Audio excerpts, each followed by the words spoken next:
తెలంగాణలో ఉన్నటువంటి అందరు న్యాయవాదులందరికీ కూడా వినమ్రపూర్వకంగా నమస్కరించి శారదాగౌడ్ గుండ్రాతి సీరియల్ నెంబర్ 152 మీ అందరికీ కూడా వినమ్రపూర్వకంగా ప్రార్థిస్తూ అర్థిస్తూ అడుగుతున్నది.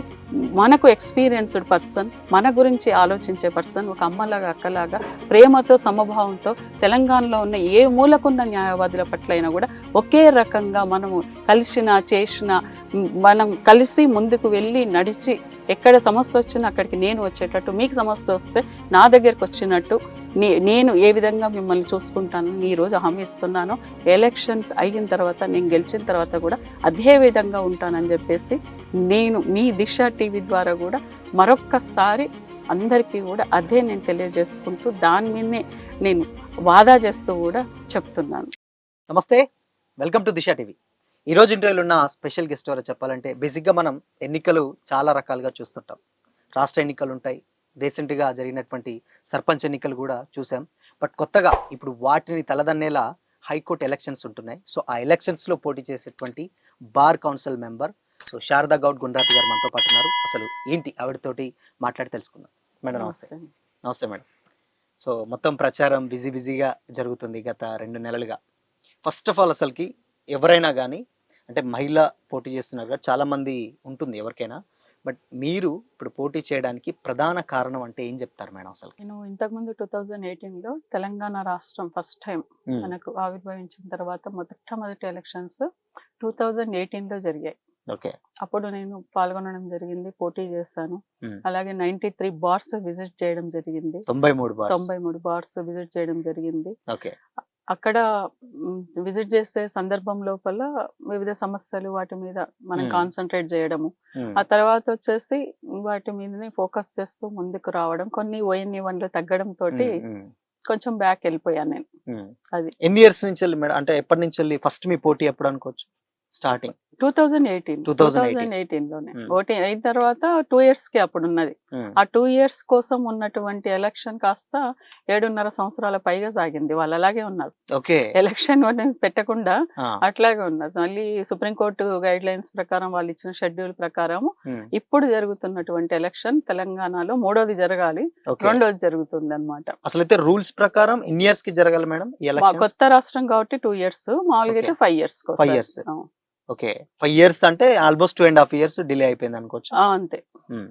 అంటే 2 ఎలక్షన్లు రావాలి, ఒకటి 5 సంవత్సరాలకు ఒకటి, మళ్ళీ నెక్స్ట్ ఒక 5 సంవత్సరాలకు, అంటే 1.5 వెళ్ళిపోయింది అనమాట. ఓకే, 1.5 వెళ్ళిపోయింది. అది ఓకే. సో మీరు in case bar council member గా పోటీ చేస్తున్నారు, ఈవెన్ దాదాపు ఎంతో మంది పోటీ చేస్తున్నారు. సో మీరు మహిళగా, ఇన్ కేస్ మీరు మహిళల పట్ల అంటే నేను ఇది చేస్తాను అంటే ఏం చెప్తారు? అసలు 60 years గా బార్ కౌన్సిల్ ఆవిర్భవించినప్పటి నుంచి కూడా ఒక్క ఫిమేల్ మెంబర్ కూడా దాంట్లో లేరు. ఓకే, లేరు. లాస్ట్ టైం నేను 2018లో కూడా పాల్గొన్నప్పుడు కూడా, అంటే వివిధ బార్లలో కొంతవరకు మనకు ఓట్ చేసినా కూడా వివక్ష అనేది ఎలక్షన్ లో కనిపించింది నాకు. వివక్ష ఉంటది కంపల్సరీ, మహిళలకు పురుషులకు తేడాలు అనేటివి ఖచ్చితంగా చూడడం, చెయ్యడం, ఓట్లు వేసే పద్ధతిలో కూడా కొంతవరకు నాకు ఇది పక్షపాతం కూడా కనిపించింది నాకు. తర్వాత ఈ దీంట్లోనే 2024లో వెళ్ళినటువంటి పిటిషనర్ యోగామయ్య అని ఒక ఆవిడ వెళ్ళారు. అదే దాన్ని కంటిన్యూస్ గా మొన్న ఆర్గ్యుమెంట్స్ జరిగాయి 4-12కి 8-12 కూడా జరిగినప్పుడు కూడా ఇదే మహిళల యొక్క రిజర్వేషన్స్. కొన్ని చోట్ల అసలు మహిళా ప్రాతినిధ్యము అనేది నిలబడ్డానికి కూడా భయపడుతున్నారు కొన్ని స్టేట్స్ లో. అసలు మెంబర్సే లేరు అనమాట, నిలబడడానికి పోటీ చేయడానికి కూడా వెనకంజ. అసలు మీ అర్హత ఏంటి, మీరు ఎందుకు నిలబడతారు అనే క్వశ్చన్ వస్తుంది. అసలు రిజర్వేషన్స్ మీకు ఎందుకు ఇవ్వాలి, మీకు ఎట్లా ఇచ్చారు, ఎందుకు ఇచ్చారు? ఈ సందర్భంలో నేను కొన్ని కోర్ట్స్ లో వెళ్తే కూడా ప్రశ్నలు వస్తున్నాయి. అంటే నేను అదే చెప్పాను, అరే బాబు, మిమ్మల్ని అందరికి అనేది ఒక మహిళనే, ఆ మహిళకు రిజర్వేషన్స్ ఇవ్వడానికి మీకెందుకు ఇవ్వాలి, మీకు ఎట్లా వస్తాయి అని మాట్లాడుతున్నారు. మీరు ఆ విధంగా మాట్లాడడం, కనీసం ఒక్క సెకండ్ ఆలోచించి చూడండి. మిమ్మల్ని అనేది ఒక అమ్మ, మాకు రైట్స్ ఇవ్వాలి అనడానికి అంత సంశయం, అంత బాధ ఎందుకు మీకు? సుప్రీంకోర్టులో ఉన్నటువంటి ప్రధాన న్యాయమూర్తి సూర్యకాంత్ గారు కూడా ఇదే అన్నారు. 60 ఏండ్లుగా మీరు 25 పోస్టులు అనుభవిస్తున్నారు, మహిళలకు ఇవ్వడానికి ఎందుకు అంత నా ఇన్సాఫ్, డిస్క్రిమినేషన్ ఎందుకు అని ఆయన అనడం జరిగింది. ఓకే. జరిగిన తర్వాత కూడా వీళ్ళు రకరకాల కారణాలతో అటు ఇటు చేసేసి మాకు దీంట్లో first phase, second phase, third phase అని కొన్ని ఇచ్చారు. అయితే ఇచ్చే సందర్భంలో ఫస్ట్ ఫేజ్ లో తెలంగాణ ఎలక్షన్స్ వచ్చాయి. పెట్టినప్పుడు వీళ్ళు ఎలా మిస్రిప్రజెంటేషన్ చేశారంటే ఫస్ట్ ఫేజ్ లో ఉన్న తెలంగాణకి ఆల్రెడీ నోటిఫికేషన్ ఇచ్చాం కాబట్టి ఇప్పుడు రిజర్వేషన్లు ఇవ్వలేం. సుప్రీంకోర్టు చెప్పింది అనమాట. 8/12 రోజు ఏం చెప్పిందంటే ఒక 30% రిజర్వేషన్స్ మహిళలకు కేటాయించండి అంటే ఒక 7 వస్తాయి అనమాట. 7 5 ఏమో మెంబర్స్ గా, 2 ఏమో కోఆప్షన్. ఆ విధంగా వస్తాయంటే వీళ్ళు చెప్పిన దాని ప్రకారం ఏంటంటే ఇంకా ఎలక్షన్ షెడ్యూల్ ఇచ్చేసేసాము, ఇప్పుడు ఏం చేయడానికి రాదు అని చెప్పారు. అది మిస్రిప్రజెంటేషన్. సో నేనేం చేశానంటే ఇది కాదు ఇది అని చెప్పేసి షెడ్యూల్ ఏది ఉందో అది తర్వాత ఒక 28 పేపర్స్ మన పేజెస్ డ్రాఫ్ట్ చేసి అంతా కూడా మొత్తం సుప్రీంకోర్టులో మనం వేయడం, లిస్ట్ కావడం, దానికి సంబంధించి మెన్షన్ కావడం అంతా కూడా చేసిన తర్వాత ఆయన దృష్టిలో పడిపోయింది. ఓకే, ఇక్కడ ఇంకా ఇప్పటి వరకు ఎలక్షన్ గజెట్ రాలేదు, అయితే మీరు ఖచ్చితంగా 30% రిజర్వేషన్స్ అమలు చేయాల్సిందే. ఇప్పుడు 20వ తేదీ డిసెంబర్ రోజు మీరు ఇచ్చేటువంటి 18/12 రోజు బెంచ్ మీద ఇది జరిగింది. 20 రోజు మీరు నోటిఫికేషన్ ఇవ్వబోతున్నారు ఎలక్షన్ గజెట్. సో ఆ రోజు ఇచ్చే గజెట్ లోపల 30% రిజర్వేషన్స్ ఖచ్చితంగా మీరు అమలు చేస్తున్నట్టుగా దాంట్లో ఇవ్వాల్సిందే అని చెప్పారు. అది ఆ రోజు మనం చేసినటువంటి ఇంప్లీడ్ అయ్యి దీంట్లో తర్వాత డైరెక్షన్ కోసం మాడిఫికేషన్ కోసం కూడా చేస్తాం. అట్లాగే ఒక ఈమెయిల్ ఐడి కూడా నాకు రావడానికి ఒక 2-3 డేస్ పట్టింది. సో అది కూడా మెన్షన్ చేయడం జరిగింది. అది కూడా మెన్షన్ చేసిన తర్వాత వారు ఒక మాట అన్నారు, అంటే నేను ఓవరాల్ గా అంటున్నారేమో అనుకున్నాను. చీఫ్ జస్టిస్ గారు మీకు సుధాంశు దులియా గారిని పెడుతున్నాము, మీకు ఎక్కడైనా బార్ కౌన్సిల్ ఆఫ్ తెలంగాణలో ఏదైనా ఇబ్బంది అవుతే మీరు అక్కడికి సుపీరియర్ కమిటీకి కూడా మళ్ళీ చెప్పొచ్చు అని చెప్పారు. చెప్తే తర్వాత ఆర్డర్ కాపీ నాకు వచ్చిన తర్వాత కూడా చూస్తాను, దాంట్లో కూడా ఆ కాపీలో కూడా ఆయన లాస్ట్ పేరాలో మెన్షన్ చేస్తారు సుధాంశు దులియా గారికి మీరేమన్నా ఇబ్బందులు ఫేస్ చేస్తే మీ బార్ కౌన్సిల్ నుంచి మీరు అక్కడ చెప్పొచ్చు అని చెప్పేసి. ఆ విధమైనటువంటి ఘన విజయం అంటే ఇప్పటి వరకు మహిళా న్యాయవాదులకు బార్ కౌన్సిల్లో ఎక్కడా కూడా పోటీ చేయడానికి రిజర్వేషన్స్ లేవు. ఇప్పుడున్న అసలు అంటే ఇప్పుడు ఇంత స్వాతంత్రం వచ్చి ఇన్ని రోజులైంది, అది కూడా అందరికి న్యాయం చేసే న్యాయవాదులకు కూడా లేవు. ఇది ఏది కూడా పోరాడితే గానీ రాదు, ఏది కూడా పోరాడితే రాదు. గుండ్రాతి శారదా గౌడ్ అనే వ్యక్తి పోరాటం కొత్త కాదు, సాధించే వరకు ఆగదు. ఇది మనం టైటిల్ పెట్టుకున్నాం కాబట్టి ఆ సుప్రీంకోర్టుకి వెళ్ళి మా మహిళా న్యాయవాదులు కూడా దాంట్లో ఉండాలి, మాట్లాడాలి, చెయ్యాలి. ఇప్పుడు ఫిమేల్ కి సంబంధించినవి చాలా కంప్లైంట్స్ ఉంటాయి, లేడీ అడ్వకేట్స్ కూడా పర్సనల్ గా చాలా ప్రాబ్లమ్స్ ఉంటాయి, హెల్త్ ఇష్యూస్ ఉంటాయి, లేకపోతే ఇంకా కొన్ని ప్రాబ్లమ్స్ మేము ఫేస్ చేస్తూ ఉంటాం కోర్టులలో. నేను ఇప్పుడు ఈ సందర్భంలో ఈ రకంగా తిరిగే సందర్భంలోనే రిజర్వేషన్స్ కోసం నేను ఎందుకంత తాపత్రయపడ్డానంటే 61 కంప్లైంట్స్ లేడీ అడ్వకేట్స్ నుంచి నాకు వచ్చాయి. చాలా చెప్పేటివి కూడా లేవు, దాంట్లో టాయిలెట్స్ లేవు, తర్వాత బాత్రూమ్స్ వాటి ఉన్న చోట కూడా అది పెట్రోలో వాటరో నాకు అర్థం కాలే. అంత దారుణమైన పరిస్థితులు ఉన్నాయి, అసలు ఏం చేస్తుండ్రు వీళ్ళంతా.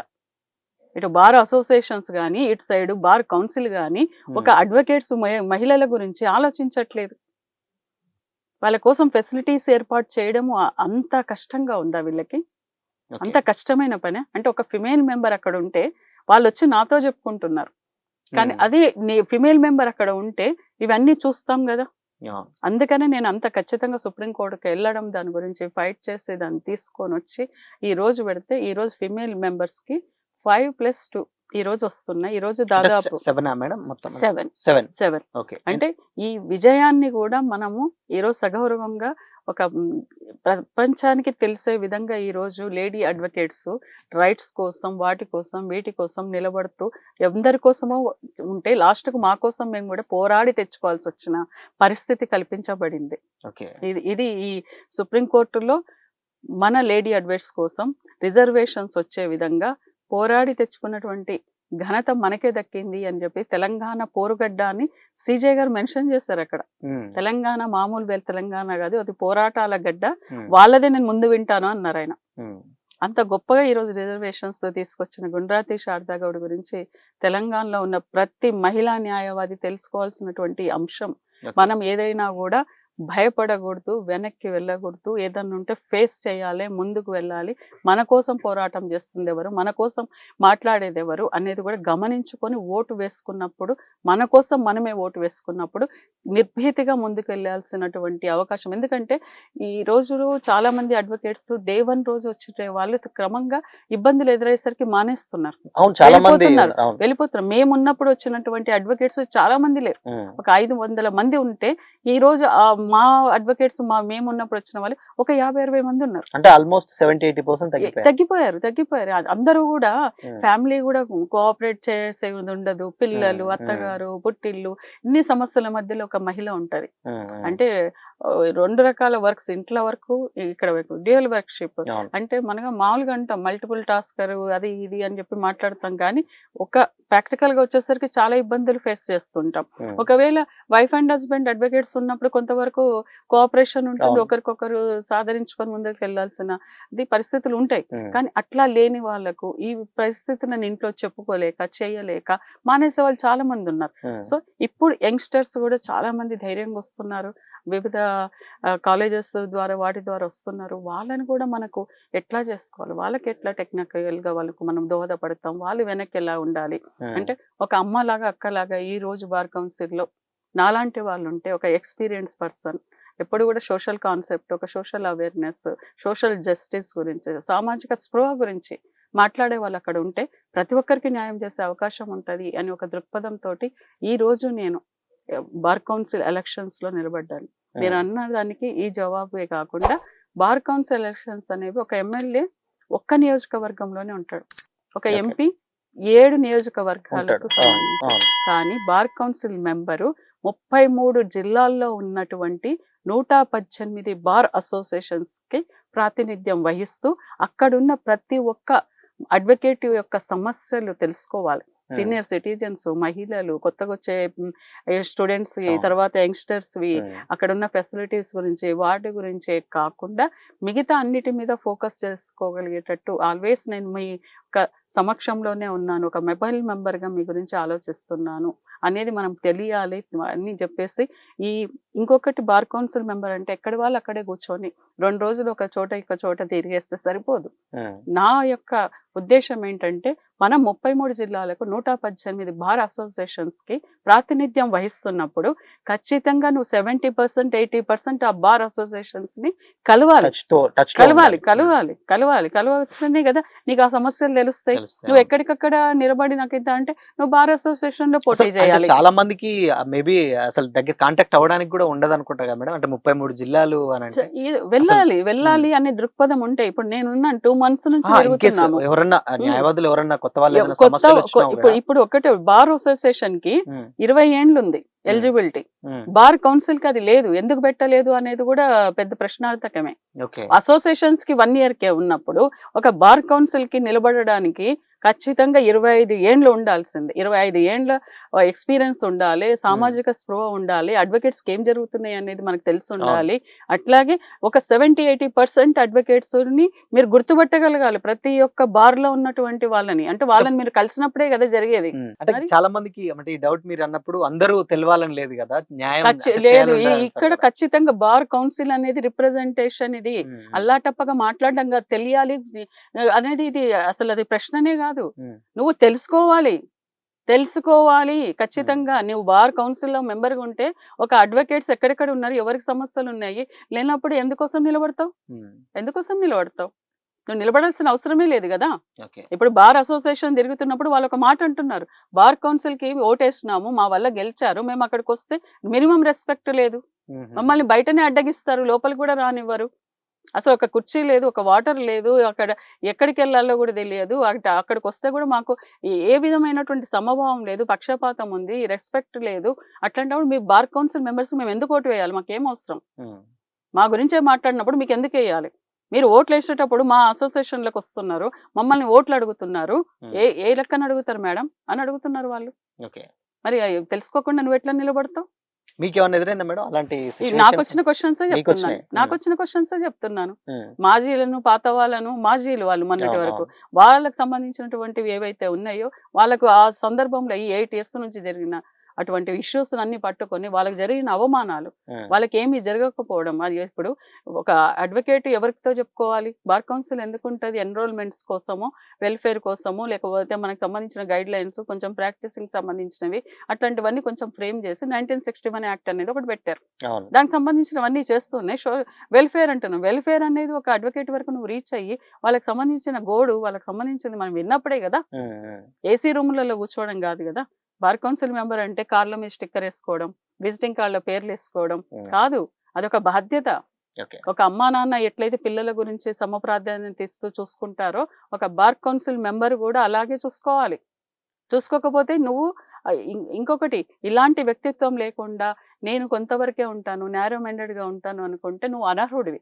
ఎప్పుడైతే అర్హత ఉన్న వాళ్ళు, సమర్థులు అక్కడ కూర్చోకపోతే, అక్కడ ఓటు వేయకపోతే, అసమర్థులు వచ్చి అక్కడ కూర్చుంటే ఏ ఒక్క న్యాయవాదికి, ఏ మూలనున్న న్యాయవాదికి ఈరోజు న్యాయవాదం అనేది ఒక భయంకరమైన సిచ్యువేషన్ లోకి నెట్టివేయడం. ఇలా కరోనా తర్వాత సిచ్యువేషన్స్ సరిగా లేవు, కేసెస్ అవి కూడా అయిపోతాయి. 41 years ARPs వస్తాయి, స్టేషన్ బెయిల్స్ అయిపోయినాయి, పోలీసు వాళ్ళకి బాగుంది, కానీ అడ్వకేట్స్ కి కేసెస్ సంబంధించినవన్నీ కూడా ఇష్యూస్ అయినాయి. క్లయింట్స్ కూడా ఇబ్బందులు ఉన్నాయి. వాళ్ళు కూడా ఒక న్యాయవాదితో ఈజీగా మూవ్ అయ్యే పరిస్థితి, ఒక పోలీసు కాకి చొక్కతో మూవ్ అవ్వరు. చాలా సమస్యలు ఉన్నాయి, వాటన్నిటిని అడ్రస్ చేయాల్సిన అవసరం ఉంది. ఒకవేళ ఇన్ కేస్ శారదా గారు పెట్టినటువంటి మేనిఫెస్టోస్ ఏమున్నాయి అనుకోవచ్చు? అంటే మేజర్ గా ఇప్పుడు మీ దాంట్లో ఉన్నటువంటి సమస్యలు ఉంటే ఏమని మాట్లాడుకోవచ్చు అసలు? నేను ఫస్ట్ పాయింట్ ఒకటి super speciality hospital for advocates అని పెట్టారు. Advocates, okay, great. ఎందుకంటే గత ప్రభుత్వంలో మాకు 100 కోట్లు ఇచ్చారు. ఇచ్చినప్పుడు దాని ఇంట్రెస్ట్ తో మాత్రం హెల్త్ కార్డ్స్ ఇస్తున్నారు. ఇప్పుడు నేను చాలా చోట్ల వెళ్తే మాకు ఒక 2 years నుంచి ఎక్కడ రెన్యువల్ అవుతలేవు, మాకు దానివల్ల ఏమి బెనిఫిట్ లేదు. వేరే హాస్పిటల్స్ దానిలో ఉన్నా ఏం చేస్తున్నా కూడా రెన్యువల్స్ అవ్వాలి. దీని లోపల ఎప్పటికప్పుడు ఇంట్రెస్ట్ పే చేసేసి వాళ్ళతో టైఅప్ అయ్యి ఇమీడియట్ గా వాటికి సంబంధించినవి హాస్పిటల్స్ లోపల ఏ రకమైన జబ్బులు ఉంటాయి వేటికి అనేది ఒకటి ఉంటది. అయితే అవేవి కూడా పొలిటికల్ ఇన్ఫ్లుయెన్స్ తోటో దేనితోటో దానితోటో అవుతున్నాయి. కొన్ని చోట్ల వాళ్ళకు ఇప్పుడు 1 లక్ష రూపాయలు అవసరం ఉంటే ఒక 60,000 రావడం, 20,000 30,000 రావడం, అంటే మనకు కావాల్సినటువంటివి ఎంతవరకు రావాలో అంతవరకు రావట్లేదు. నా ఉద్దేశం ఏంటంటే ఆర్టీసీ వాళ్ళకు, రైల్వే వాళ్ళకు హాస్పిటల్స్ ఉన్నాయి. నేను చూసాను, చాలా దగ్గరగా చూసాను. మా నాన్నమ్మకు వాళ్ళకి కళ్ళ ఆపరేషన్ అయినప్పుడు సింగిల్ పై తీసుకోకుండా చాలా హెల్దీ అట్మాస్ఫియర్ లో, హైజీనిక్ కండిషన్ లో వాళ్ళకి ఆపరేషన్ అయినప్పుడు చూసాను. ఆర్టీసీలో గానీ రైల్వేలో గానీ హాస్పిటల్స్ ఉన్నాయి. అదే నాకు అనిపించింది. Day 1 రోజు మనకి ఏదైతే బార్ కౌన్సిల్ లో ఒక కార్డ్ ఇస్తుంది మనకి, బార్ కౌన్సిల్ ఆఫ్ తెలంగాణలో ఎన్రోల్ అయ్యాక, అదే కార్డుని తీసుకెళ్లి కొంత జాగా ప్రభుత్వంతో మాట్లాడి అలాగే ఒక నిర్మాణం చేసుకొని హాస్పిటల్ని నా ఇచ్చినటువంటి బార్ కౌన్సిల్ ఇచ్చిన కార్డుని అక్కడ చూపిస్తే నా న్యాయవాదులకు, మా కపుల్కి, మా పిల్లలకి, నా పేరెంట్స్కి, ఆయన పేరెంట్స్ అందరికీ కూడా నా హాస్పిటల్లో ఒక 50 రూపాయల ఖర్చుతో కూడి ఒక 50 లక్షల సర్జరీ వరకు కూడా ఫ్రీగా నా హాస్పిటల్లో జరిగినప్పుడు మాకు ఎన్నో రకాలైనటువంటి ఇబ్బందుల నుంచి బయటికి వచ్చే అవకాశం ఉంటది. కాబట్టి ఒక్క హాస్పిటల్ ప్రభుత్వానికి ఏం భారం కాదు. ఎందుకంటే బార్ కౌన్సిల్ అన్ని కూడా చేయలేదు. ఇప్పుడు లేవా మేడం? ఇప్పుడు అట్లాంటిది లేనే లేదు. నేను లాస్ట్ టైం పెట్టుకున్నాను ఈ మేనిఫెస్టో, కొత్తగా పెట్టలే. ఇప్పుడు కూడా అదే మేనిఫెస్టో పెట్టుకొని తిరుగుతున్నాను. సో ఫస్ట్ పాయింట్ గా నేను అదే పెట్టాను. ఎందుకంటే ఒక అడ్వకేట్ కి 4 ప్రాబ్లమ్స్ ఉంటాయి, 4 స్తంభాలు. జీవితం అంతా కష్టపడ్డా కూడా ఈ 4 స్తంభాల కోసం ప్రయత్నం చేయాలి. ఒకటి హెల్త్, రెండోది వచ్చేసి పిల్లల యొక్క ఫీజులు, డొనేషన్లు, మూడోది వచ్చేసి అపురూపంగా కన్నా మన ఇల్లు కట్టుకోవాలి అనేది, సొంత ఇంటి కల. 4వది వచ్చేసి పిల్ల పెళ్లి. వీటన్నిటి కూడా మనం బ్యాంకుకి వెళ్తే ఏమంటారు, బ్యాంకు వాళ్ళు లోన్ ఇవ్వరు, అడ్వకేట్ కి అనేసరికి లోన్ ఇవ్వరు. ఈ ప్రాబ్లం వస్తుంది. తర్వాత ఫీజులు, వాటి డొనేషన్లు, వాటికి సంబంధించి ప్రాబ్లం వస్తుంది. నేను నాంపల్లి కోర్టుకి వెళ్ళినప్పుడు సార్ ప్రశ్నించాడు, నా పిల్లల కోసం 3 లక్షలు ఖర్చు పెట్టాల్సి వచ్చింది, నాకు ఎవరు ఇస్తారు, నేను ఎలా తీసుకోవాలి అన్నారు. నాకు అప్పుడు కూడా ఒకటి అనిపించింది, ఇవన్నీ కూడా మనం అడ్రస్ చేయాలంటే కూడా మనకు స్వయం సంఘ సేవకులు, తర్వాత మాకు సిటీ సివిల్ కోర్టులో కూడా ఒక సొసైటీ ఉంది. గోల్డ్ ఏదన్నా కొంచెం పెడితే మాకు ఇమీడియట్ గా కొంత అమౌంట్ వస్తే అప్పటిదప్పుడే వచ్చిన కొన్ని ప్రాబ్లమ్స్ మేము సాల్వ్ చేసుకుంటాం. అదే విధంగా అడ్వకేట్స్ ఏదైతే మనం ఫీజుల ద్వారా వచ్చేది చాలా పెద్ద మొత్తంలో గవర్నమెంట్కి వెళ్ళిపోతుంది. తర్వాత కొన్ని వెల్ఫేర్ స్టాంప్స్ అవి వచ్చేవి వీటి వస్తాయి. సో వీటన్నిటిలో నుంచి కొంత భాగం మనం ఒక బ్యాంకు పెట్టుకొని, ఫర్ అడ్వకేట్స్ కోసం మాత్రమే ఒక బ్యాంకు పెట్టుకొని అది ఎలా తీసుకోవాలి, ఏం చేయాలి అనేది మళ్ళీ గెలిచిన తర్వాత మేమంతా కూర్చొని దాని మీద ఒకసారి డిస్కస్ చేసుకొని అట్లాంటివి ఎట్లా చేస్తే బాగుంటుంది అనేది సెంట్రల్ గవర్నమెంట్ కానీ, స్టేట్ గవర్నమెంట్ కానీ, ఇంకా అన్ని రకాలుగా ఆర్బీఐ ఇంకా ఏ రకంగా చేస్తే మనకు అది వస్తుంది అనేది ఒక కృషి చేస్తే ఈ 4 రకాలైన సమస్య ఒక బ్యాంకు ద్వారా తీరే అవకాశం ఉంటుంది. ఒకటి హాస్పిటల్, మూడిటికి ఈ బ్యాంకు. సో ఇవి మనం చేయగలిగితే ఒక అడ్వకేట్ గుండె మీద చెయ్యేసుకొని ఉండగలుగుతాం. న్యాయం కోసం పోరాడగలవచ్చు. ఇప్పుడు పెన్షన్, రిటైర్మెంట్స్, తర్వాత మనకి ఏదన్నా కావాలంటే కూడా మా దగ్గర ఏమీ లేదు. ఎందుకంటే రిటైర్మెంట్ లేదు మా ప్రొఫెషన్ లో. రిటైర్మెంట్ లేదు, శాలరీ లేదు. అంటే చదువుకున్న కూలీలాగా నేను ఎంత కూలీ చేసుకుంటే, ఎంత కష్టపడితే ఆ రోజు నాకు అంత కూలీ గిట్టుబాటు అవుతుంది. అంటే నేను ఎప్పుడు కూడా 24 hours నా క్లయింట్కి నేను చేరువలో ఉండాలి, వాళ్ళు అడిగిన దానికి చేస్తూ ఉండాలి. ఈ పోలీస్ స్టేషన్లు, కోర్టులు, మరి అన్ని రకాలుగా ఫేస్ చేస్తూ ఉండాలి. కానీ రిటైర్మెంట్ అనేది ఉండదు, ఎప్పటికీ ఆగుతుంది, ఆగదు. ఎప్పుడు ఈ రోజు వద్దు, ఎంత ఈ రోజు నేను పోలేను, నాకు జ్వరం వచ్చిందంటే అప్పుడే ఒక కేసు వస్తుంది, డోలో వేసుకోవాలి, కోర్టుకు వెళ్ళాలి, మళ్ళీ 1 పిటిషన్ ఫైల్ చేసి అన్ని చేస్తుంది, ఇంత ఫీజు వస్తుంది, ఎంతో కొంత ఫీజు వస్తుంది. కాబట్టి పని చేస్తేనే ఫీజులు వస్తాయి. మరి రిటైర్మెంట్ తీసుకోవాలి, రిటైర్మెంట్ బెనిఫిట్స్ అడుగుతున్నారు, ఎట్లా చేస్తాము? ఇప్పుడు చనిపోయిన తర్వాత మేము 10 లక్షలు 20 లక్షలు పెడతాం, చేస్తాం, ఇస్తాం అంటుంటాం. కానీ దానికన్నా కూడా చనిపోయిన తర్వాత ఇచ్చే కన్నా ఆ వ్యక్తి బతికున్నప్పుడు మనం ఒక షాల్ గప్పి ఒక దండగా ఇచ్చి కొంత డబ్బు అతనికి ఇస్తే అని సాటిస్ఫైడ్ అవుతాడు. రెండోది తను ఒకవేళ ఆ రోజుతో నేను ఇక కోర్టుకు రాను అంటే ఏం చేయాలి? ఒకవేళ నేను ఈ పరిస్థితి ఇది ఉంది అంటే ఏం చేయాలి? ఒక టేబుల్ ఉంది నా దగ్గర, ఆ టేబుల్ మీద చర్చించి ఎలా మనకు రిటైర్మెంట్ ఎలా తీసుకోవాలి, బెనిఫిట్స్ ఎలా ఇవ్వాలి, వాళ్ళు వెళ్ళేటప్పుడు హ్యాపీగా ఎలా పంపించాలి, వీడుకోలు, ఫేర్వెల్, అట్లాంటివి నా దగ్గర కొన్ని ఆలోచించాలి. ఇంకోటి టోల్ గేట్ కూడా. టోల్ గేట్ నా ముందు నేను 93 bars తిరిగినప్పుడు టోల్ గేట్ కోసము నేను నా పెట్రోల్ కన్నా ఎక్కువ టోల్ గేట్ ఖర్చు పెట్టాను. నాకు అప్పుడు అనిపించింది, నా ముందు వెళ్తున్నటువంటి ఒక పార్టీ లీడరు టోల్ గేట్ కట్టకుండా వెళ్ళిపోతున్నారు, వాళ్ళకి చాలా బెనిఫిట్స్ ఉన్నాయి, అలవెన్సెస్ అవన్నీ ఉన్నాయి. నా అడ్వకేట్ కి నేను ఒక టోల్ గేట్ 3-4 సార్లు దాటుతుంటా ఒక రోజు కేసులలో, మనకు 2-3 ఉంటాయి. ఉన్నప్పుడు మనం టోల్ గేట్స్ కట్టుకుంటా పోవాలి, మరి నా అడ్వకేట్స్ కిందకు ఫ్రీగా లేదు. ఈ టోల్ గేట్స్ విషయంలో కూడా ఖచ్చితంగా చర్చ జరగాలి. నేను అప్పటి నుంచి మాట్లాడుతూ ఉన్నాను, బట్ నేను బయట ఉన్నా కూడా నాకు సాధ్యమైన నేను చేస్తున్నా. అలా టోల్ గేట్స్ కూడా మనకు ఫ్రీ అవ్వాలి, వీటి మీద కూడా మాట్లాడుతున్నాను. డబుల్ బెడ్, ఫ్లాట్, అట్లాగా నేను తిరిగిన సందర్భంలో చాలా కోర్సులలో సర్పంచులు, జెడ్పీటీసీలు, ఎంపీటీసీలు ఉన్నారు. అది చూసిన తర్వాత 2018లో నా మేనిఫెస్టోలో ఒక ఎంపీ, ఒక ఎమ్మెల్యే, ఒక ఎమ్మెల్సీ నా అడ్వకేట్స్ కుంటే 41A CRPC వల్ల జరుగుతున్నటువంటి ఇబ్బందులు అది రద్దెందుకు కాదు, లేదా అమెండ్మెంట్స్ ఎందుకు చేయకూడదు? ప్రొటెక్షన్ యాక్ట్, ఒక క్లయింట్ ఫోన్ చేస్తే ఒక లేడీ అడ్వకేట్ అక్కడికి వెళ్ళి మాట్లాడితే తనకు ఏమన్నా ఉన్నా కూడా మాట్లాడితే ఆ కేసు నాకు వస్తుంది అనే ఉద్దేశంతో ఎవరో ఫోన్ చేస్తే పాపం వెళ్ళిన అడ్వకేట్ మర్డర్ అయిపోయింది. దాడులు జరుగుతున్నాయి, కాలారు పట్టుకొని, చొక్కా పట్టుకొని, ఈడ్చుకొని తీసుకొని పోతున్నారు. ఎన్నో హ్యూమిలియేషన్ ఉంది. ఇన్ని రకాల పరిస్థితుల లోపల మనకు ఒక ప్రొటెక్షన్ యాక్ట్ కావాలని వీటన్నిటి గురించి మనం చేస్తున్నాం. లేటెస్ట్ ఇష్యూ కూడా ఉంది, న్యాయం చేసే న్యాయవాదికే న్యాయం లేకుండా ఉంది. సో ఈ ప్రొటెక్షన్ యాక్ట్ వీటన్నిటి గురించి చర్చించాలంటే వివిధ పార్టీల దగ్గరికి వెళ్ళినప్పుడు 41A CRPC మంచిదే కదా, మీ క్లయింట్లకు మంచిగా ఉంటది కదా అంటే, at the same time advocate తో పాటు క్లయింట్ కూడా ఇబ్బంది పడుతున్నాడు. అది వాళ్ళకి అర్థమయ్యేటట్టు చెప్పాలంటే కష్టం, వాళ్ళకి అర్థం కాదు. అదే నా అడ్వకేట్ ఒక ఎమ్మెల్సీయో, ఎమ్మెల్యేనో, ఎంపీ అయితే చాలా ఈజీగా మా ఇష్యూస్ అతను చట్టసభల్లో మాట్లాడతాడు. దరిద్రం ఏమిటంటే లా పట్టా పొందినటువంటి మేము, ఏ చదువు సంధ్య రాని వాళ్ళు, మినిమం క్వాలిఫికేషన్ లేని వాళ్ళు చట్టాలు చేస్తే ఆ చట్టాలను మేము అమలు చేయాల్సి వస్తుంది.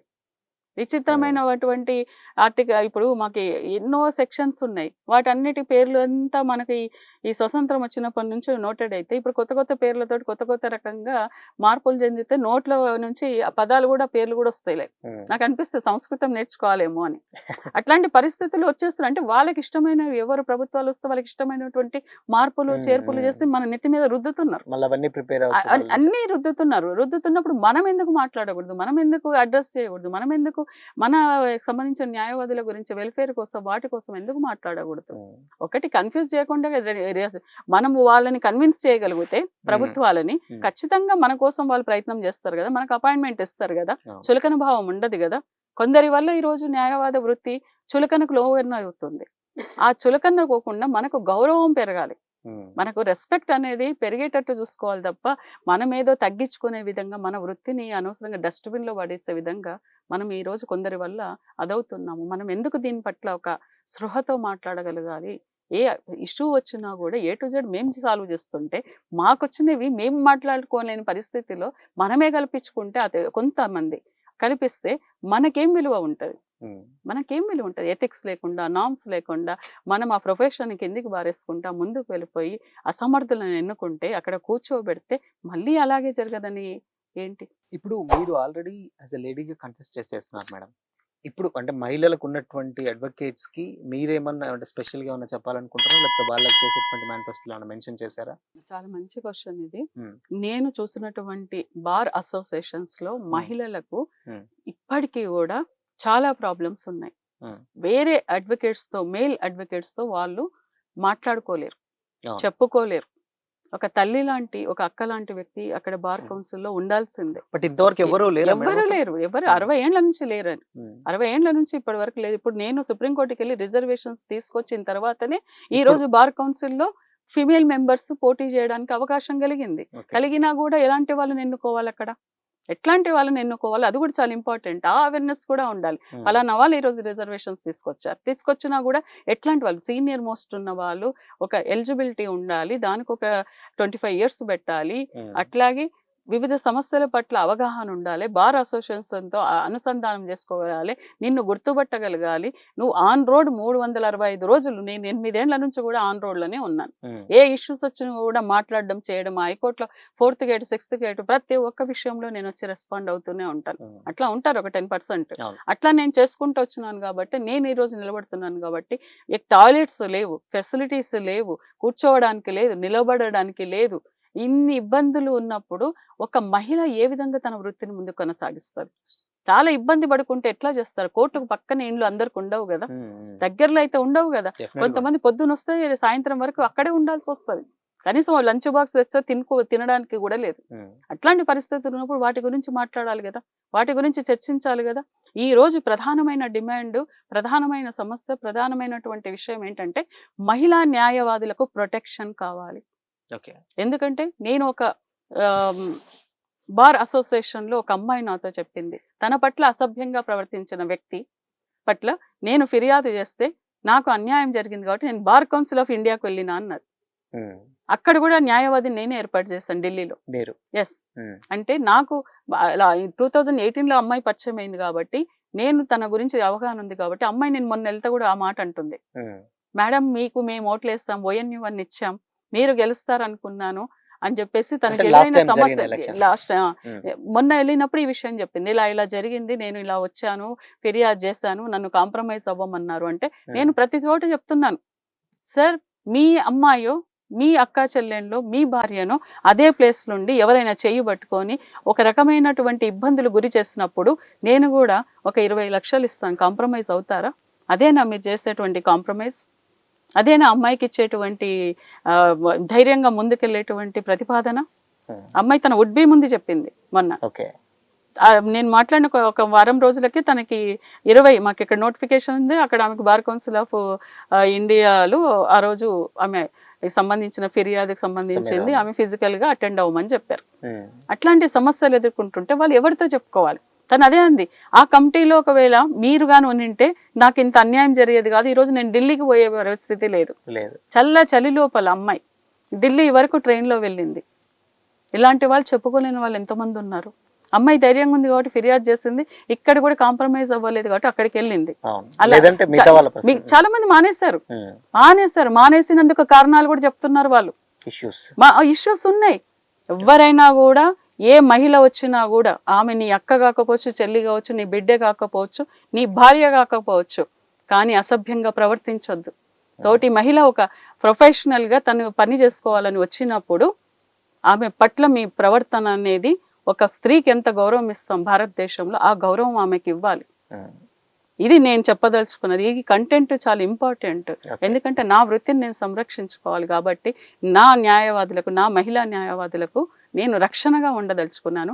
ఒక ప్రొటెక్షన్ సెల్, దానికి సంబంధించిన మహిళా న్యాయవాదులకు ఎవరికైనా ఇట్లాంటివి జరిగినప్పుడు ఒక టోల్ ఫ్రీ నంబర్ కూడా ప్రభుత్వంతో మాట్లాడి అట్లాంటి సంబంధించినవి ఏమైనా ఉంటే ఇన్ కెమెరా ఫెసిలిటీ, నా మహిళా న్యాయవాదులకు ఇన్ కెమెరా ఫెసిలిటీ ఏర్పాటు చేసి ఎవరు తన పట్ల ఏ విధంగా ఉన్నారో ఏ మాత్రం భయపడకుండా ధైర్యంగా తను చెప్తే దానికి సంబంధించింది ఒక ఏసీపీఓ ఎవరన్నా ఒక మహిళ పోలీస్ ఆఫీసర్ని అటాచ్ చేసి వాళ్ళు ఎంక్వైరీ లోపల నిజాలు తెలుసుకొని అట్లాంటి వాళ్ళ ముందర వాళ్ళని ఏం చేయాలో కూడా ఒక డిసైడ్ చేసుకున్నా నేను. అట్లాంటివి ఎట్లా చేయాలో ఏం చేయాలని ప్రభుత్వంతో అనుసంధానం చేసుకొని, ఎందుకంటే మనకు మహిళా మంత్రులు ఉన్నారు, సీఎం ఉంటారు, అందరు ఉంటారు, వాళ్ళందరితో మాట్లాడుకొని మా కమిటీలు మా దాంట్లో ఉన్న 25 మెంబర్స్ అందరం కూడా యూనిటీగా చేసుకొని ప్రతి ఒక్కరి యొక్క అంశం కూడా మన వెల్ఫేర్ ఆఫ్ ద అడ్వకేట్స్ కాబట్టి ఈ విషయాన్ని నేను ప్రత్యేకంగా తీసుకోదలుచుకున్నాను.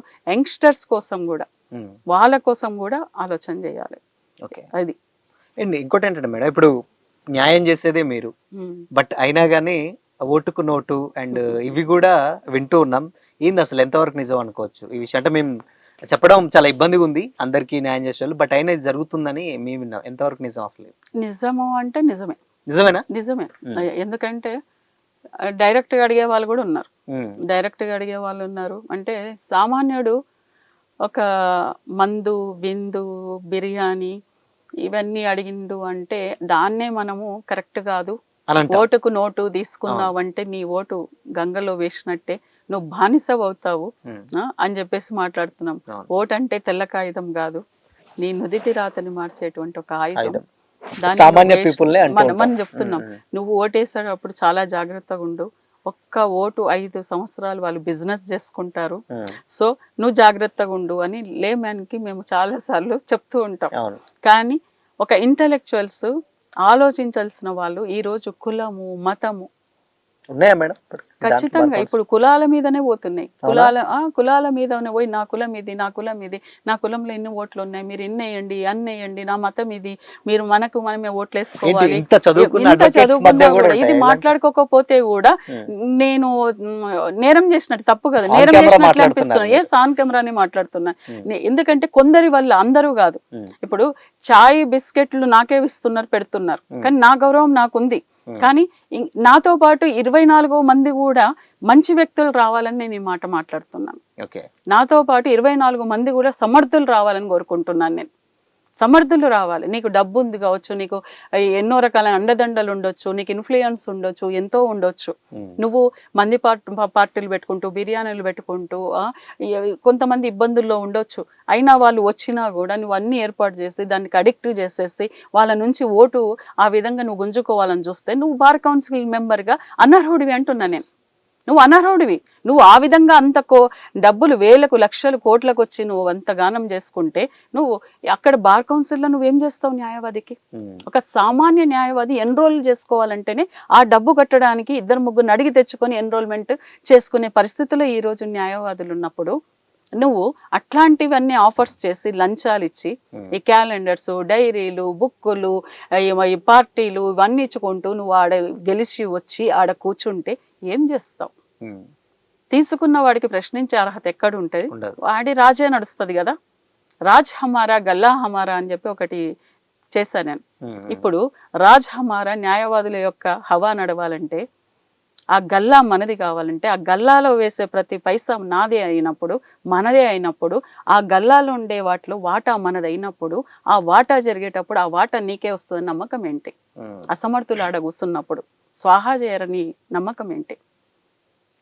ఇట్లాంటివన్నీ జరుగుతాయి. కాబట్టి మీరు ఓటు వేసేటప్పుడు ఖచ్చితంగా 25 మెంబర్స్, ఎవరి ఎక్స్పీరియన్స్డ్, ఎవరికి అవేర్నెస్ ఉంది, సామాజిక స్పృహ ఎట్లుంది, అందరిని సమభావంతో ఎవరు చూస్తారు, ఎట్లాంటి వాళ్ళని మనం ఎన్నుకోవాలి అనేది ఖచ్చితంగా తెలుసుకోవాల్సిన అంశం. 8 సంవత్సరాలుగా మేము ఇబ్బందులు పడ్డాం, 8 సంవత్సరాలుగా మాకు రెస్పెక్ట్ లేదు, 8 సంవత్సరాలుగా మా హక్కులు మాకు ఇవ్వలేదు, మాకేం చేసిండ్రని జూనియర్స్ అడుగుతారు, ఇటు సైడ్ మహిళలు అడుగుతారు, అటు సీనియర్ సిటిజన్స్ కూడా మాకంటూ ఏమీ చేయలేదు, బతికున్నప్పుడు మాకేమన్నా చెయ్యండి అంటున్నారు. మరి వాళ్ళందరి గురించి మనం మాట్లాడాలని అక్కడికి వెళ్తున్నప్పుడు నువ్వు చేసేటువంటి ఈ అప్రాచ్యపు పనుల వల్ల, ఇట్లాంటి వాటి వల్ల ఇంటెలెక్చువల్స్, డెకోరం, డీసెన్సీ అని ఇంతగా మాట్లాడేటోళ్ళం, స్పీచ్ ఇచ్చేటోళ్ళం, మనం ఈ రకమైనటువంటి డైవర్షన్లు చేసినప్పుడు అక్కడ నువ్వు ఎట్లా కూర్చుంటావు? నీకు అర్హత ఉందా? కాబట్టి ఓటు వేసేటువంటి ప్రతి న్యాయవాది ఆలోచించాలి. ఓకే. అండ్ ఇంకోటి ఏంటంటే ఈ ఎలక్షన్స్లలో మేజర్గా రాజకీయ పార్టీల ప్రమేయం ఉంది అని కూడా అంటారు. ఇది ఎంతవరకు నిజం మేడం? అంటే ప్రతి పార్టీలో కూడా లీగల్ సెల్స్ ఉన్నాయి. కాబట్టి ఆ లీగల్ సెల్స్ ఉన్న వాళ్ళంతా కూడా అడ్వకేట్సే. అడ్వకేట్స్ అంటే పేరుకు ప్యానల్స్ అలా ఉంటుంది, అంటే గ్రూప్ విజన్, బట్ బ్యాక్గ్రౌండ్ మొత్తం ఒక రాజకీయ పార్టీకి. ప్రధానమైనటువంటి పార్టీలు ఒక 3-4 ఉంటాయి. మనకి 25 మంది ఉంటారు. 25 మందికి పొలిటికల్ బ్యాక్గ్రౌండ్ ఉండాలని ఏం లేదు. అదొక చిన్న అంశం, పెద్ద అంశం అయితే ఏం కాదు. ఎందుకంటే న్యాయవాదులు 35,000 మంది ఇప్పుడు ఓటర్స్ గా ఉన్నప్పుడు వాళ్ళందరూ కూడా ఏ పార్టీలు ఉండాల్సిన అవసరం లేదు. ఇక్కడ మా కాన్సెప్ట్ ఒకటే ఉంటది. ఇది చిన్న అంశం, కానీ ఇక్కడ కాన్సెప్ట్ ఏంటంటే వెల్ఫేర్ ఆఫ్ ద అడ్వకేట్స్ ఉన్నారా లేదా, వీళ్ళకి ఆ కన్సర్న్ ఉందా లేదా, వీళ్ళకి ఆ కన్సర్న్ ఉండాలి. ఫస్ట్ ఆఫ్ ఆల్ కన్సర్న్ ఉండాలి. ఆ కన్సర్న్ లేనప్పుడు ఇంకొకటి గెలిచినటువంటి వ్యక్తులు, నీకు పార్టీ బ్యాక్గ్రౌండ్ తో ఒకవేళ నువ్వు గెలిచి వచ్చినా నువ్వు మెంబర్ అయిన తర్వాత, నువ్వు చైర్మన్ వైస్ చైర్మన్ అయిన తర్వాత ఆ నీ బ్యాక్గ్రౌండ్ లో ఉన్న పొలిటికల్ పార్టీస్ ఏవైతే ఉన్నాయో, నేను ఇక్కడ స్పష్టంగా చెప్తున్నా, ఏ పార్టీస్ అయితే ఉన్నాయో ఆ పార్టీకి సంబంధించినటువంటి వాళ్ళు ఏర్పాటు చేసేటువంటి గ్యాదరింగ్స్ లో గానీ, వాళ్ళు అడ్రస్ చేసే వాటిలలో గానీ వీళ్ళు పాల్గొనకూడదు. వీళ్ళు అవ్వకూడదు. చాలా వరకు చేసి ఉంటే, ఇది వరకు ఒకవేళ చేస్తుంటే అక్కడికి వచ్చిన తర్వాత మీరు మెంబర్స్ అయిన తర్వాత, చైర్మన్ అయిన తర్వాత, వైస్ చైర్మన్ అయిన తర్వాత, కమిటీలు ఏర్పడ్డ తర్వాత వాటిలలో ఉన్న వాళ్ళు జనరల్ గా ఉన్న వాటికి వెళ్ళొచ్చు. కానీ పార్టీల పరంగా మాత్రం మీరు జరిగే కార్యక్రమాలకి ఎట్టి పరిస్థితుల్లో వెళ్ళకూడదు. ఇప్పుడు వెళ్తారా మేడం? ఒకళ్ళ ఉన్న వాళ్ళు వెళ్ళే సిచ్యువేషన్స్ ఉన్నాయి? చూసాను. నేను పార్టీల పరంగా మేము రిప్రజెంటేషన్లు ఇచ్చాము, మేము పార్టీల పరంగా పలానా కేంద్ర మంత్రిని కలిసాము, పార్టీల పరంగా ఇది చేస్తాము అన్నప్పుడు నేను ప్రశ్నించాను వాళ్ళు, అంటే ఇది పలానా పార్టీ పరంగానే మీరు ఇచ్చారా, అంటే మామూలుగా జనరల్ గా మీరు ఇవ్వలేదా? ఒక మనకు ఒక హోదా ఉంటది, చైర్మన్ లేకపోతే వైస్ చైర్మన్ లేకపోతే పలానా మెంబరు, ఆ హోదాలు ఉన్నప్పుడు ఆ హోదాలను అడ్రస్ చేయండి. మీరు ఎవరినైనా కలవండి, స్టేట్ గవర్నమెంట్ లో ఉన్న వాళ్ళని కలవండి, కేంద్ర ప్రభుత్వం ఉన్న వాళ్ళని కలవండి. పలానా వాళ్ళు అంటే ఒక చైర్మన్ ఇలా కలిసారు, ఒక వైస్ చైర్మన్ ఇలా కలిసారు, కమిటీ మెంబర్స్ ఇలా కలిసారు, అలా అడ్రస్ చేయండి. ఆ లెటర్స్ లో కూడా అదే పెట్టండి. కానీ సింబల్స్ పెట్టి పలానా దాని నుంచి వచ్చిన వాళ్ళు లేదా పలానా పార్టీ నుంచి వచ్చిన వాళ్ళు, లీగల్ సెల్ ఇది, హోదా ఇది, అది ఇది అని చెప్పేసి వాళ్ళు ఏదో రిప్రజెంటేషన్ ఇచ్చినట్టు మన వాట్సాప్ గ్రూప్లలో పెట్టినప్పుడు నేను ఆబ్జెక్షన్ రైజ్ చేశాను. రెస్పాన్స్ ఏంటి అక్కడి నుంచి? అది ఏమంటారు, నేను ఈ ప్రశ్నించినటువంటి ఆ 4-5 లైన్లు ఉంటాయి కదా, అది డిసప్పియర్డ్ కాసేపటికే. అట్లా ఉంటా, అంటే ప్రశ్నించే గొంతుకల విషయం ఎవరికి తెలియకూడదు. అట్లాంటి పరిస్థితులు ఇప్పుడు రాకూడదు అంటున్నాను. ఇంతవరకు జరిగింది, కానీ ఇప్పుడు అట్లాంటిది రాకూడదు. ఆ స్పష్టత ఉండాలి అంటున్నాను. శారదా గౌడ్ గుండ్రాతి గారికి ఓటేయాలంటే ఏం చెప్తారు? ఎందుకంటే ఇది నా పేరు కాదు, ఇది ఒక బ్రాండ్. ఈ పేరు మొత్తం కూడా ఒక బ్రాండ్. ఈ మొత్తం పేరు చెప్తేనే ప్రతి ఒక్కరికి రీచ్ అవుతుంది. నాకు ప్రత్యేకంగా కులాలు, మతాలు, ఈ జెండరు అలాంటి ఏవీ లేదు. బయాస్ లేకుండా ముందుకు వెళ్ళి మన వాళ్ళకు న్యాయం ధర్మం పరంగా మనం ఏం చేయగలుగుతామో వాళ్ళకి ఇవ్వడమే నా యొక్క తాపత్రయం, నా యొక్క కర్తవ్యం, నా యొక్క దీక్ష. పోరాటం చేస్తే తప్ప ఏది సాధించలేమని కూడా నాకు తెలిసింది. అది ఎట్లా సాధించుకోవాలని కూడా తెలుసు. ఎందుకంటే ఏ ప్రభుత్వాలైనా కూడా మనం చెప్పే దాన్ని బట్టి లీడర్షిప్ కరెక్ట్గా ఉండి, కమిట్మెంట్, డెడికేషన్, ట్రాన్స్పరెన్సీ ఉన్న లీడర్షిప్ ఎవరు వచ్చినా కూడా ఆహ్వానిస్తే, ఏ ప్రభుత్వాలైనా కూడా అది ఎలా చేయాలనేది నేను హోంగార్డ్స్ విషయంలో నిరూపించుకున్నా. నాకు ప్రూవెన్ లీడర్షిప్ ఉంది. హోంగార్డ్స్ విషయంలో కూడా ఇట్లాగే రిమూవల్ అయ్యారు 6,000 మెంబర్స్. నేను డీజీపీ గారితో మాట్లాడాను, కేసీఆర్ గారి అట్లా అంతా రాజ్నాథ్ సింగ్ గారి దగ్గరికి వెళ్ళాను, ఎంఐఎం ఆఫీస్ కూడా వెళ్ళాను. అంటే ఒక సమస్యను ఎట్లా అడ్రస్ చేయాలి, మండలిలో చర్చింపజేశాను, అసెంబ్లీలో చర్చింపజేశాను, మాట్లాడని చేస్తాను. జానారెడ్డి గారు కూడా ఫోన్ కాల్ చేసి అన్న ఒకసారి మాట్లాడండి అన్నాను. ఎంఐ ఆఫీస్కి వెళ్ళి మాట్లాడాను. రాజ్నాథ్ సింగ్ గారితో వెళ్ళి ఇలా విషయం ఉందని చెప్పాను. కేసీఆర్ గారు కూడా అది తీసుకొని ఆయన మొత్తం మనం ఇచ్చినటువంటి వాటిల్లో ఏం చేయగలుగుతామని చెప్పేసి ఆయన తన ముందు పెట్టుకొని ఎవరు చెప్పినా వినకుండా, అరే చాలా ఇబ్బందుల్లో ఉన్నారు, ఇంత ఇబ్బందుల్లో ఉన్నారా అని చెప్పేసి ఆయన ఆలోచించి ఎవరు చెప్పినా వినకుండా హోంగార్డ్స్ కోసం 85% నేను ఏదైతే పెట్టానో అవి అమలు చేశారు. 27,000 వాళ్ళకి, తర్వాత ఆఫ్రికాలో ఉన్న వాళ్ళకి ఒక 33,000, అలా వాళ్ళకు కొంతవరకు నేను చేయగలిగాను. అంటే ఆల్రెడీ నేను ఏదన్నా బాధ్యత తీసుకుంటే ఖచ్చితంగా నెరవేరుస్తాను అన్నదానికి ఇది ఒక ఎగ్జాంపుల్.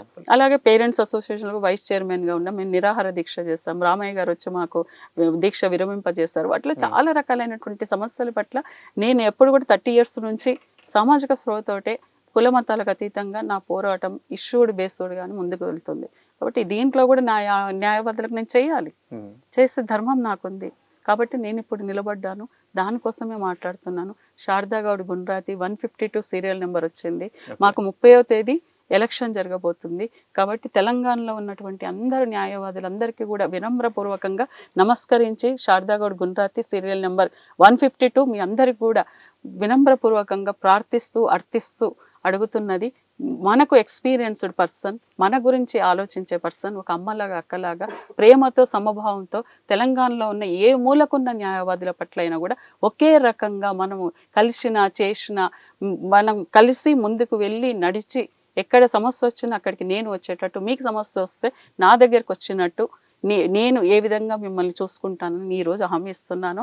ఎలక్షన్ అయిన తర్వాత, నేను గెలిచిన తర్వాత కూడా అదే విధంగా ఉంటానని చెప్పేసి నేను మీ దిశ టీవీ ద్వారా కూడా మరొక్కసారి అందరికీ కూడా అదే నేను తెలియజేసుకుంటూ దాని మీదనే నేను వాదా చేస్తూ కూడా చెప్తున్నాను. Thank you madam, thank you so much and all the very best. మీకు కూడా థ్యాంక్ యూ వెరీ మచ్. మేము మనస్ఫూర్తిగా కోరుకుంటాం గెలవాలని. సో ఇది ఇవాళ స్పెషల్ ఇంటర్వ్యూ. మరో ఇంటర్వ్యూతో మళ్ళీ కలుద్దాం. Until then keep watching this signing off. ఇలాంటి ఇంటర్వ్యూ కోసం ఛానల్ లైక్ చేయండి, షేర్ చేయండి, సబ్స్క్రైబ్ చేయండి.